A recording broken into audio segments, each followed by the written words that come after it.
You suck at cooking, yeah, you totally suck. Alright, French toast. Super easy. Take some bread slices and then throw them around the apartment to assert dominance and to let them dry out so that the bread will soak up more of the egg mixture without falling apart.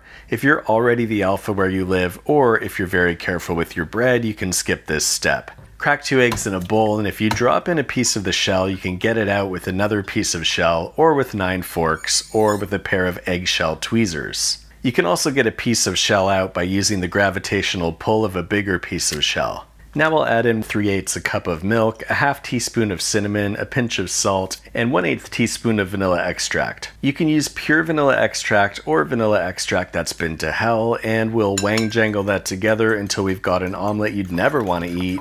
Notice I'm not putting in heaping tablespoons of sugar because you're going to be drowning this in sugar later, so can't you wait a few minutes? I think you can. You're tough.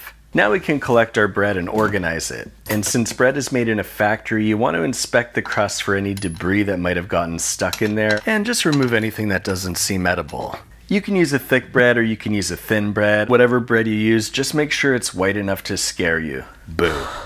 And if your bread comes with one of these doohickeys, you should snap it in half, fling it, then twist and tuck the bag, which will keep it fresher since air can't fly in a spiral. And finally, if you bought crustless bread, you can always attach crusts with the power of gravity.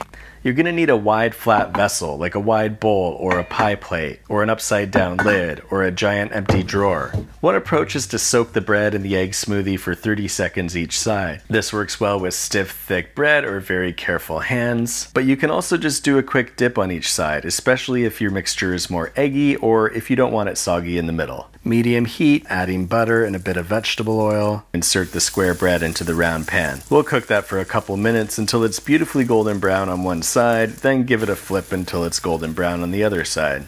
Now I'm just gonna pour on some maple syrup, but you can use any syrup you want. Don't let anyone syrup shame you if you prefer corn syrup or honey, molasses, fern syrup, or axle grease. Also remember, the syrup isn't there just to taste good. It's throat lubricant to help the French toast get into your stomach. And if you don't like French toast, you can always have English toast, or Dutch toast, or super French toast. And remember, if you're making this for someone who really hates France, you can trick them into eating French toast instead. Mmm.